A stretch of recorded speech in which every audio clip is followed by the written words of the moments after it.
Does our emotion maturity constantly fluctuate, or does it settle down after a period of time? Well, even though we have the emotion maturity scale to help us assess our relationships, it's important to remember that emotion maturity cannot always be clearly measured. The scale helps us to create a greater sense of awareness of how we are behaving. You see, someone at a level 5 may dip down to those lower levels of maturity at times, but they're also able to recognize their actions and then shift back up. Because when we aspire to be the 5, we never beat ourselves up for dipping down to those lower levels. We don't criticize ourselves, we just self-correct. We are easily calling ourselves out when we're not being the 5.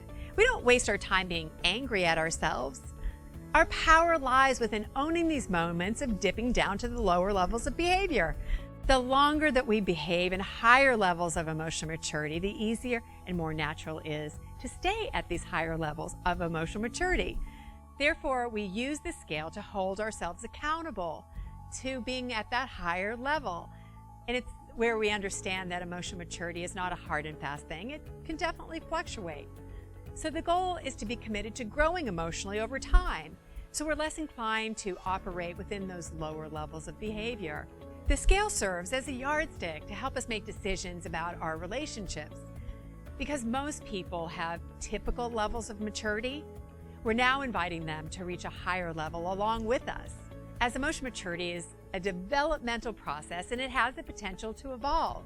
You see, people change and they grow and they can improve over time.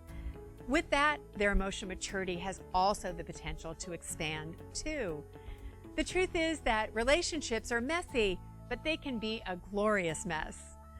So they blend love, fun, and compatibility with less enjoyable features like distrust, uncertainty, anger, and power struggles.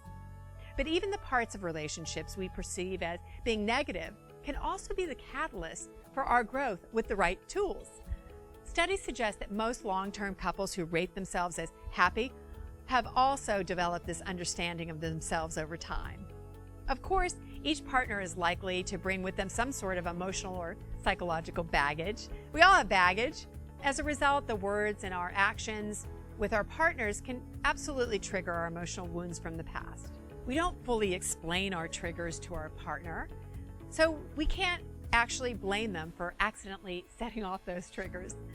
But when our unconscious expectations from our relationship are not met, we might run away or grow cold or distant or try to punish our partner or take part in passive-aggressive behavior. Too often, though, we fail to examine whether our expectations were realistic or even fair. We fail to assess whether it was us as opposed to the culture around us that developed the expectations to begin with. Our challenges we might encounter include unresolved childhood pain and even coping with everyday life issues. We may struggle to communicate with our partners, and what seemed to be like a really reasonable relationship at first can denigrate into uncertainty. With all of these factors involved, a serious relationship can be messy, especially when we lack maturity and we have no tools. It is precisely because of these risks that our focus on developing tools and promoting constant growth become so valuable.